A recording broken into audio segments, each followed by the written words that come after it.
صحیح بخاری میں ایک حدیث موجود ہے،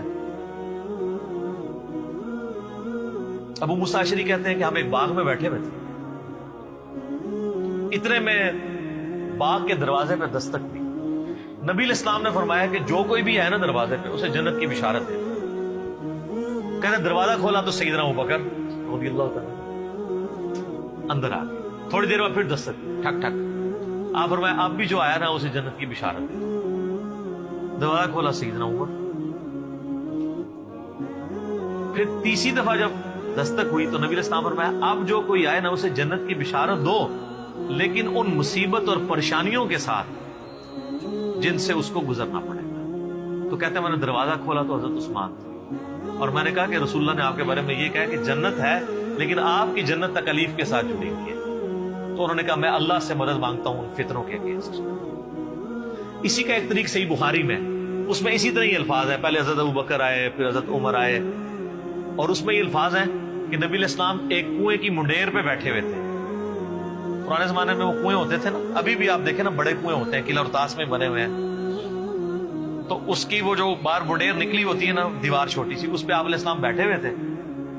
تو پہلے حضرت ابوبکر کو جنت کی بشارت ملی، نبی علیہ السلام نے ان کو اپنے دائیں جانب بٹھا لیا، حضرت عمر کو اپنی بائیں جانب بٹھا لیا۔ جب حضرت عثمان اندر انٹر ہوئے تو جگہ ختم تھی،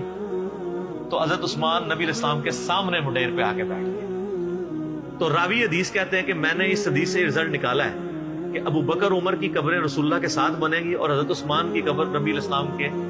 ساتھ نہیں بنے گی، وہ سامنے بنے گی۔ یہ راوی نے بعد میں جب قبروں کے بعد ڈیسائیڈ کیا، یعنی وہ جو تابعی ہے تبع تابعی ہے۔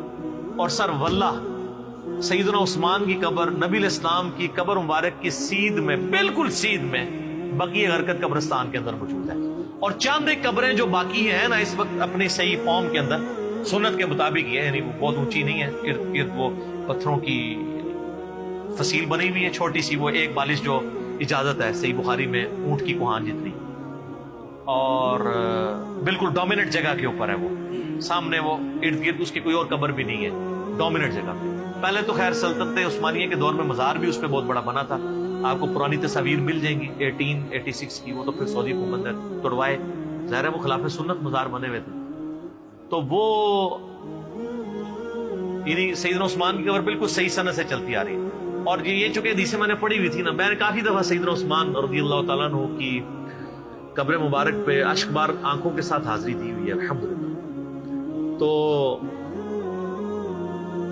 سیدنا عثمان کی قبر پہ میں یاد ہے، میں اشراق کے بعد ایک بار گیا نا تو مجھے اچانک یہ حدیث یاد آئی نا، تو